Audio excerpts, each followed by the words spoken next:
¿Alguna vez te has imaginado lo increíble que sería tener una armadura como la que tiene Iron Man? Sería padrísimo poder volar o lanzar rayos de las palmas de tus manos, ¿no crees? Pues bien, el día de hoy vamos a estudiar las propiedades que tiene la armadura de este superhéroe gracias al metal que lo constituye, que es el hierro.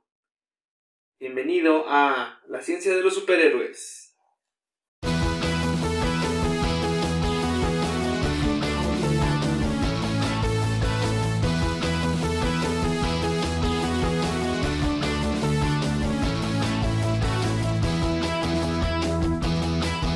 Ever since we first met, we couldn't separate. Whatever happened to one of us, the other could relate. You would end my sentences, I would start your next thought. It's like we had Iron Man, conocido en español como el Hombre de Hierro, es un superhéroe ficticio que aparece en los cómics estadounidenses publicados por Marvel Comics. El personaje fue creado por el escritor y editor Stan Lee y desarrollado por el guionista Larry Lieber y diseñado por los artistas Don Heck y Jack Kirby. Hizo su primera aparición en Tales of Suspense número 39 en marzo de 1963 y recibió su propio título en Iron Man 1 en mayo de 1963.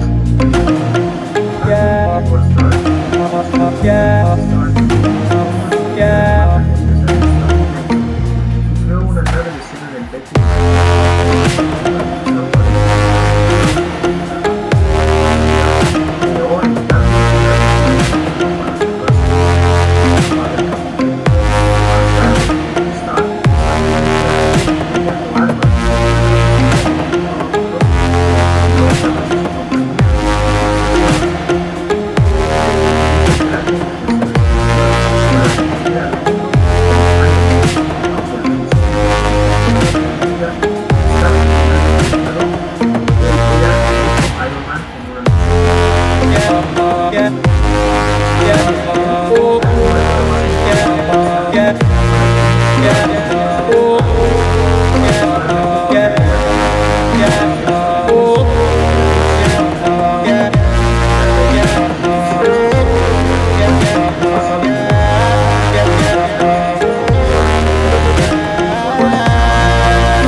En 2015, Captain America Civil War en 2016, Spider-Man Homecoming en 2017, Avengers Infinity War en 2018, Avengers Endgame en 2019, Spider-Man Far From Home, un cameo en 2019 y The Black Widow, un cameo en 2021.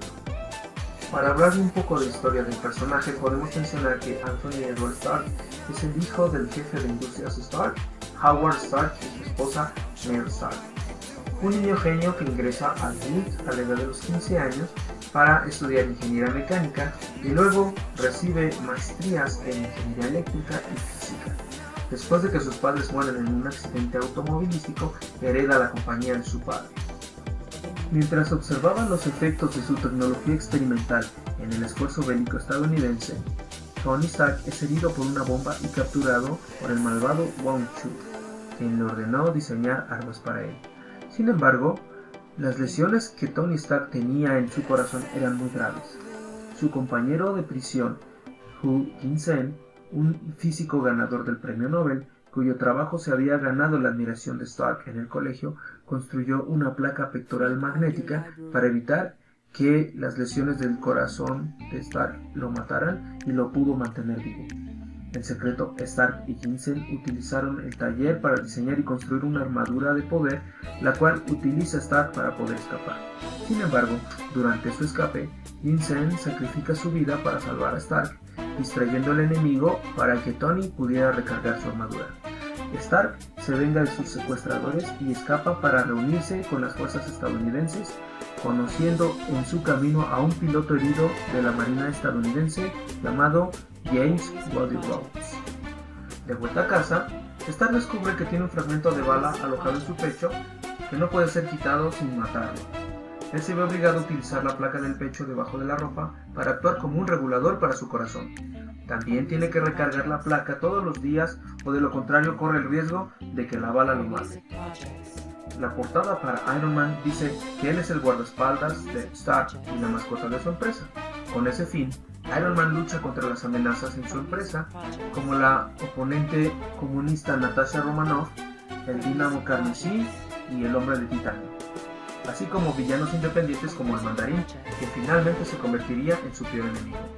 Nadie sospecha de que Stark es Iron Man, ya que cultiva su imagen como un millonario y empresario. Dos miembros notables del reparto de la serie en este punto son su chofer personal Harold Happy Hogan y su secretaria Virginia Pepper Potts, a quienes finalmente les revela su identidad secreta. Mientras tanto, James Rhodes encuentra su propio lugar como el piloto personal de Stark, revelándose como un hombre de extraordinaria habilidad y audaz por derecho propio. El cómic tuvo una postura anticomunista en sus primeros años, que se fue suavizando conforme subió la oposición a la guerra de Vietnam. Este cambio evolucionó en una serie de historias en las que Stark reconsidera sus opiniones políticas y la moralidad de la fabricación de armas para el ejército estadounidense. Stark se muestra a sí mismo como arrogante de vez en cuando y dispuesto a actuar sin ética para dejar que los fines justifiquen los medios. Esto lo lleva a conflictos personales con las personas que lo rodean, tanto en sus identidades civiles como superhéroes. Stark usa su gran fortuna personal no solo para equipar su propia armadura, sino también para desarrollar armas para S.H.I.E.L.D. Otras tecnologías, por ejemplo, Green Jets utilizados por los Vengadores y los inductores de imagen utilizados por los X-Men. Finalmente, la afección cardíaca de Stark se resuelve con un trasplante artificial de corazón. Más tarde, Stark expande los diseños de su armadura y empieza a construir su arsenal de armaduras especializadas para situaciones particulares como los viajes espaciales, y sin embargo, también desarrolla una dependencia grave al alcohol. En la historia de Demon in a Bottle, es la primera vez que se convierte en un problema cuando Stark descubre que S.H.I.E.L.D. ha estado comprando una participación mayorista en su compañía con el fin de garantizar el desarrollo continuo de armas de Stark para ellos mismos. Al mismo tiempo, el empresario rival de Tony, Justin Hammer, contrató a varios supervillanos para atacar a Stark. En un momento, la armadura de Iron Man es robada y utilizada para asesinar a un diplomático. Aunque Iron Man no está bajo sospecha, Stark se ve obligado a entregar sus armas a las autoridades. Finalmente, Stark y Rhodes, que ahora es su piloto personal y confidente, localizan y derrotan a los responsables. A pesar de que Hammer volvía a acosar a Stark, y con el apoyo de su novia Bethany Kate, sus amigos y sus empleados, Stark supera esta crisis y su dependencia al alcohol. Iron Man posee una armadura motorizada que le da fuerza y durabilidad sobrehumanas, le permite volar y contiene una gran variedad de armas, por ejemplo los rayos repulsores que se disparan desde las palmas de sus guantes y que le permiten volar.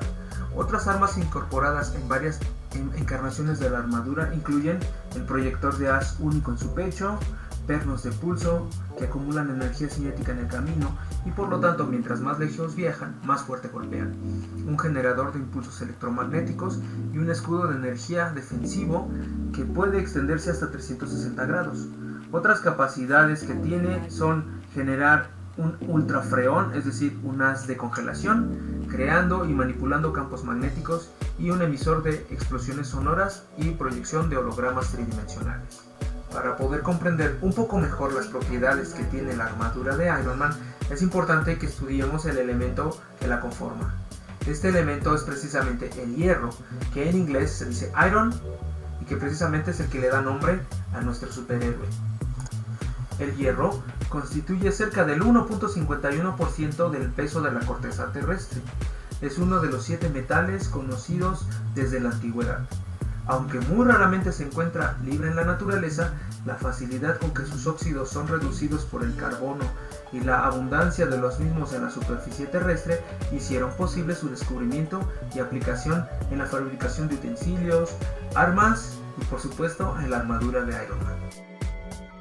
El hierro se encuentra en numerosos minerales y mineraloides, por ejemplo la magnetita, la hematita, la limonita, la siderita y la pirita, entre otros.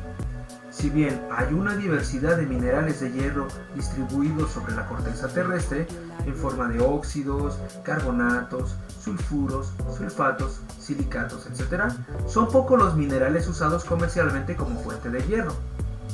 La razón se debe a la cantidad de metal presente, o sea, la ley que contiene el mineral.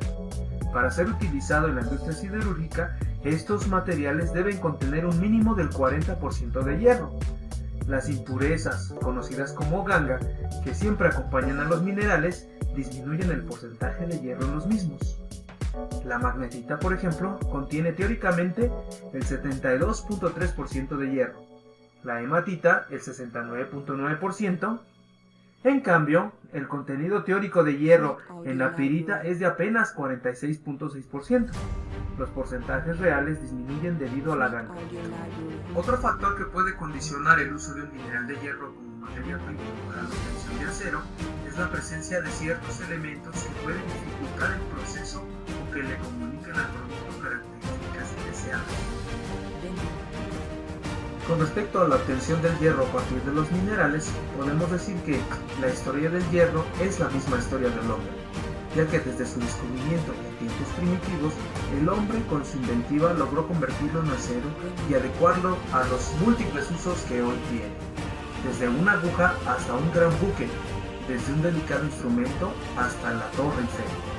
Si bien el hierro es conocido por el hombre desde hace más de 6.000 años, se tienen muy pocos datos sobre su modo de obtención en la antigüedad.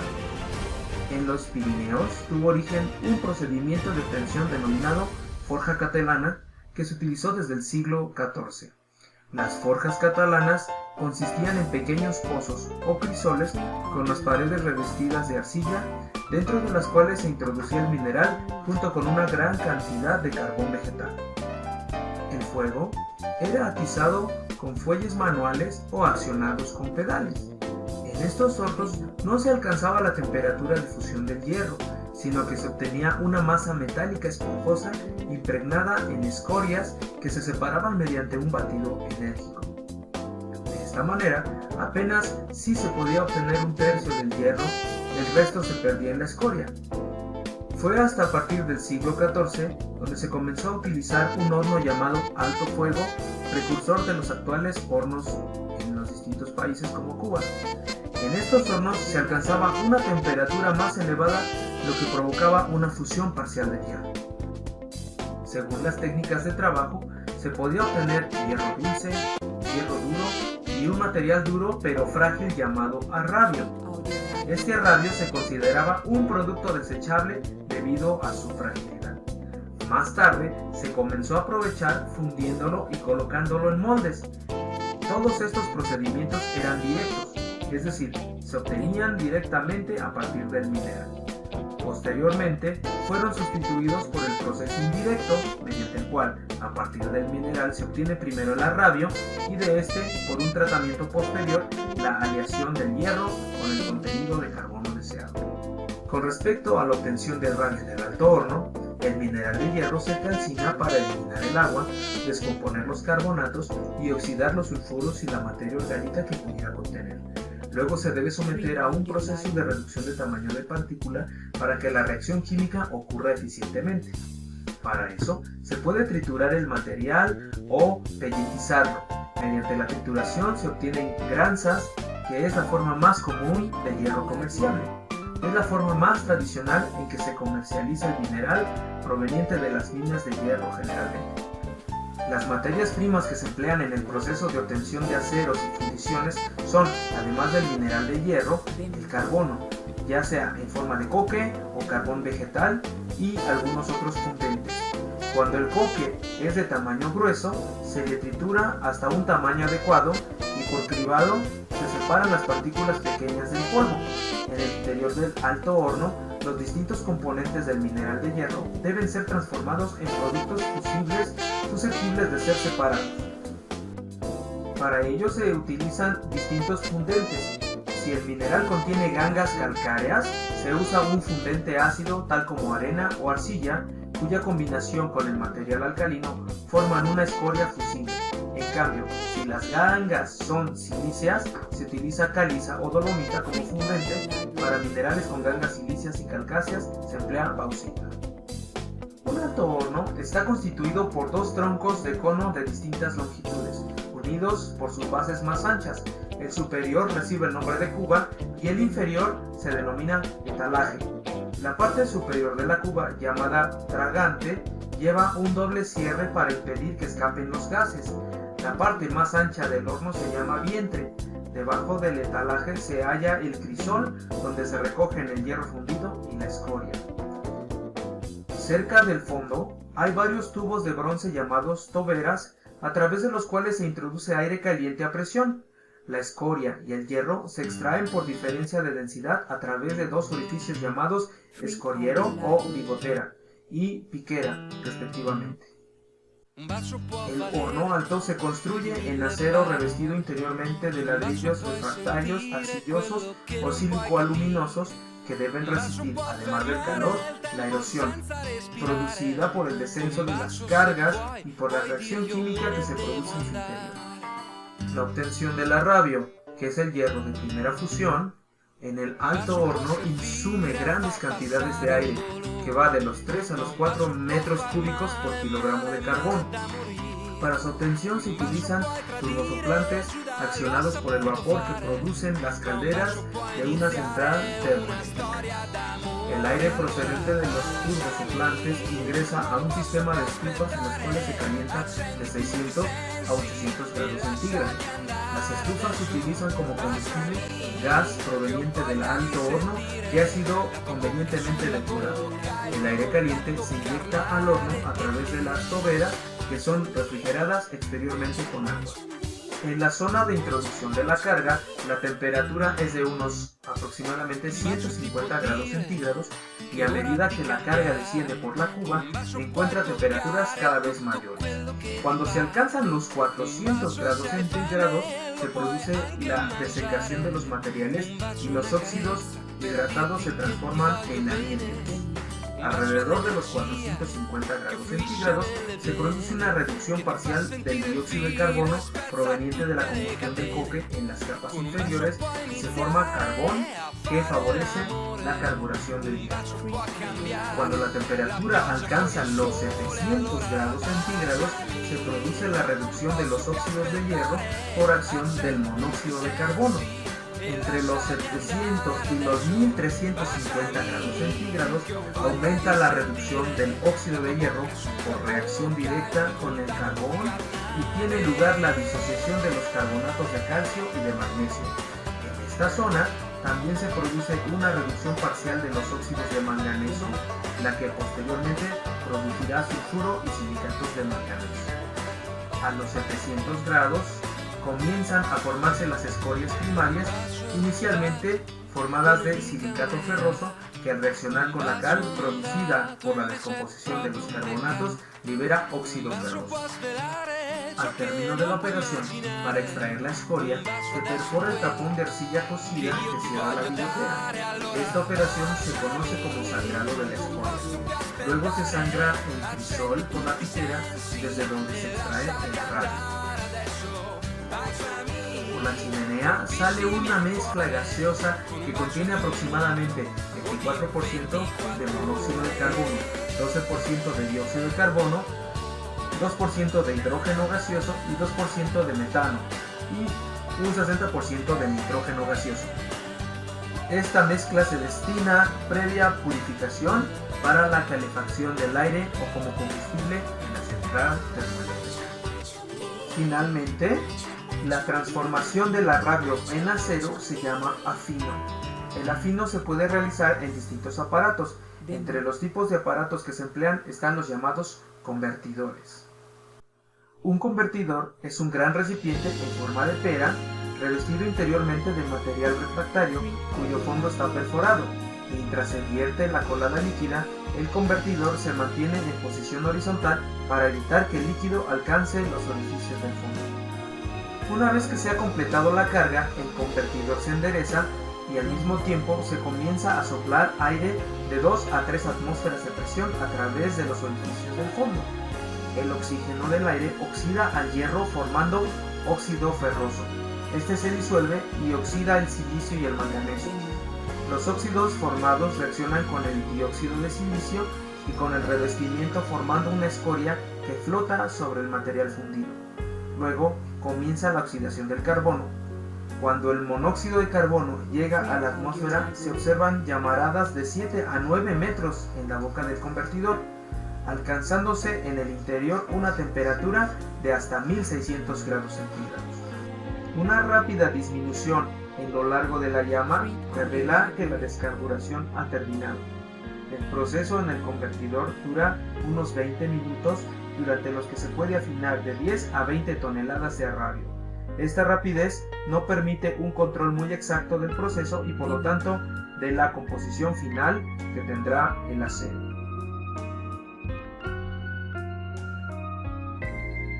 Al acero lo podemos encontrar en todas partes en nuestra vida cotidiana.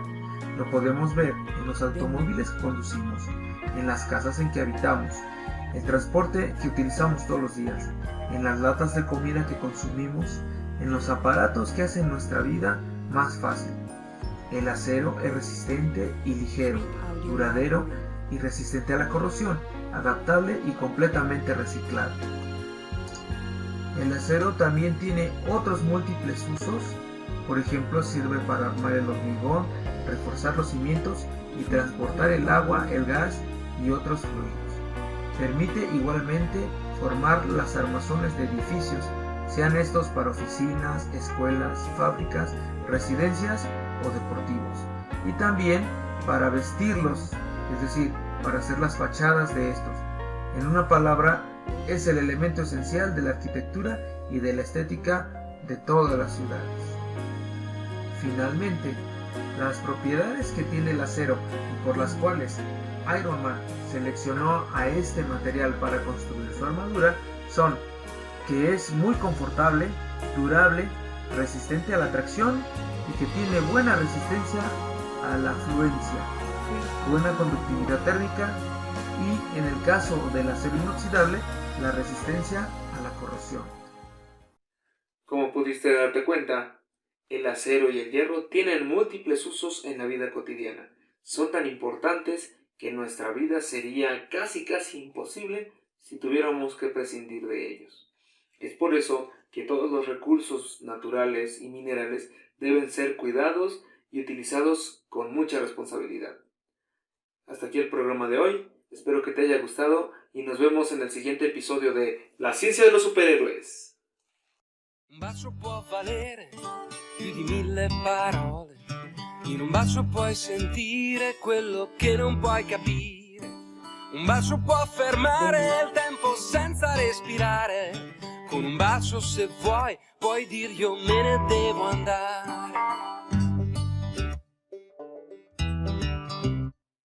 Un bacio può servire a far passare un dolore, ma un bacio può far male, male da morire. Con un bacio puoi tradire, Giuda lo ha saputo fare, ma un bacio può iniziare una storia d'amore. Allora, baciami, non posso più aspettare, accendi tutti i sensi e lasciati andare adesso. Baciami, che ho voglia di sentire la tua bocca sulla bocca e il contatto carnale.